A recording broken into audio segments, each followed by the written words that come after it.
Hi, welcome to Jula Stream. இன்னைக்கு நம்ம கனவு தோட்டத்துக்குள்ளே போகும்போது மிக்ஸ்டு வெஜிடபிள் கிடச்சிது. அதை வச்சு ஒரு குருமா தாங்க பண்ண போகிறோம். அது கூட கொஞ்சம் நெய் மிளகாய் போட போகிறோம். அவரைக்காய், முருங்கைக்காய், மூக்குத்தி அவரை, கோவக்காய், வானம்பாத்த மிளகாய், நெய் மிளகாய், அது கூட முருங்கைக்காய், சாதா அவரைக்காய் எல்லாத்தையுமே போட்டு ஒரு குருமா. இதுக்கு வாசனை ஜாமான் எல்லாத்துலேயுமே ஏலக்காய், பட்டை, கிராம்பு எல்லாத்துலேயுமே ஒன்று எடுத்துக்கலாம். ஒரு பிரியாணி இலை எடுத்துக்கலாம். தேங்காய் ஒரு 1/4 மூடிங்க.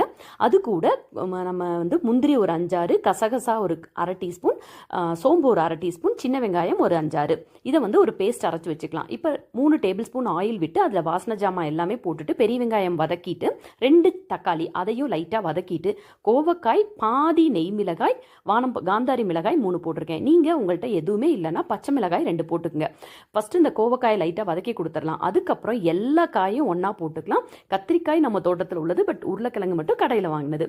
இது கூட நம்ம கனவு தோட்டத்தோட மஞ்சத்தூள், கொஞ்சம் உப்பு கிளறி கொடுத்துருங்க நல்லா.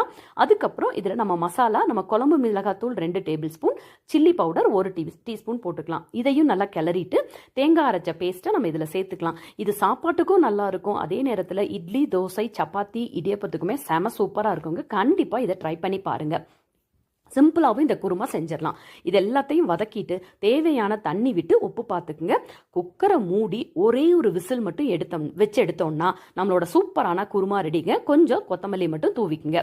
அதுக்கப்புறம் இதுக்கு சைடிஷ்ன்னு பார்த்தீங்கன்னா, நான் நம்ம வீட்டில் கொஞ்சம் சக்கரவள்ளி கிழங்கு இருந்தது, அதை போய் பறிச்சுட்டு வந்தேன். அது இந்த காரத்துக்கு இந்த ஸ்வீட் சூப்பராக இருக்குங்க. இதில் கொஞ்சம் கடுகு, உளுந்தம்பருப்பு, வரமிளகாய், கருவேப்பிலை தாளிச்சிட்டு அந்த கிழங்கையும் குட்டி குட்டியாக நறுக்கி போட்டு கொஞ்சம் தண்ணி தெளித்து மூடி வேக வச்சுட்டு தேங்காய் திருவி போட்டிங்கன்னா சூப்பரான சைட் டிஷ்ஷும் ரெடி.